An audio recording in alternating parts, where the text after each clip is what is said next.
सभी को नमस्कार एंड जय माता दी। और सभी मेरे लिंगायत भाइयों को शरणु शरणार्थी। मैं भी हूँ गणपतिपुर के समुंदर किनारे। समंदर किनारे आया, लेकिन सभी को पता है मैं जो जिस बारे में सोचता हूँ अलग मेरी सोच है और अलग तरीके से सोचता हूँ। दोस्तों एक बात बताना चाहता हूँ, आज थोड़ा सा अलग सा अनुभव।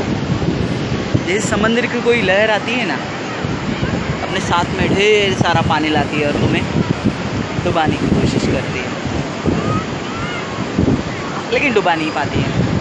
शायद हम आगे आगे जाए तो डुबा सकती है, लेकिन किनारे अगर खड़े रहे तो नहीं डुबा पाती। लेकिन वो जब आती है ना, देखती है और आगे जा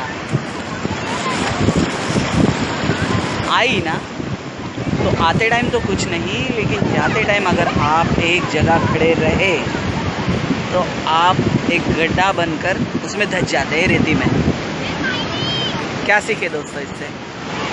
मुझे तो ऐसा लगता है, चाहे सुख आए या दुख आए, सुख दुख तो आते जाते रहेंगे इस लहर की तरह, लेकिन हम वही बात में अगर एक जगह उस बात को रटते रहे ना, तो मुझे लगता है कि जीवन में बहुत बड़ा हम खुद से ही धोखा करते हैं। आप पूछेंगे कैसे? तो दोस्तों अगर सुख की बात करते रहे तो वर्तमान निकल जाएगा हमारे हाथ से, और दुख की बात करें तो भविष्य भी दुख में आ सकता है।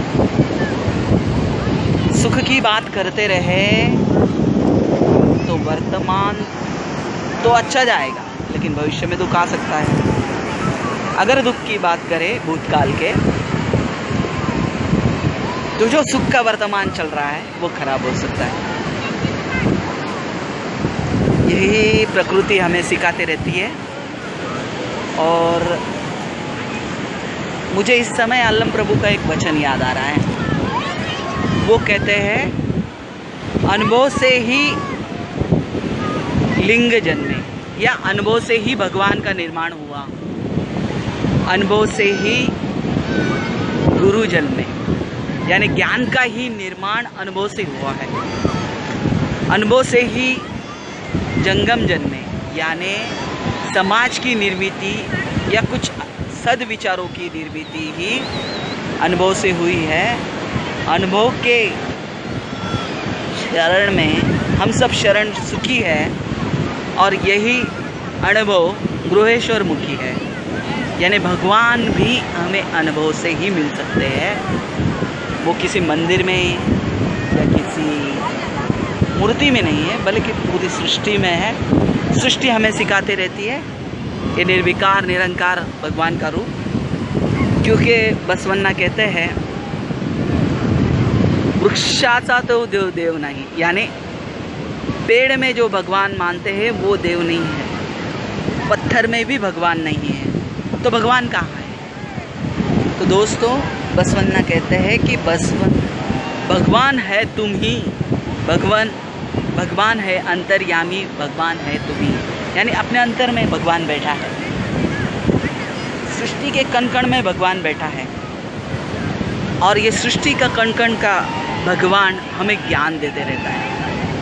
यानी अनुभव से ही हमें ज्ञान की प्राप्ति होती है, ना कि कोई गुरु आके हमारे कान में मंत्र बोल के ज्ञान की प्राप्ति होती है। ऐसा नहीं है, और ज़रूरत भी नहीं है कि गुरु से ही ज्ञान प्राप्त हो। गुरु तो कोई भी हो सकता है। तो यही आज की सीख मैंने सीखी है, जो आपसे शेयर करना चाहिए। ये मेरे विचार है, आपको क्या लगता है मुझे ज़रूर कमेंट करें। सभी को नमस्कार और जय माता दी।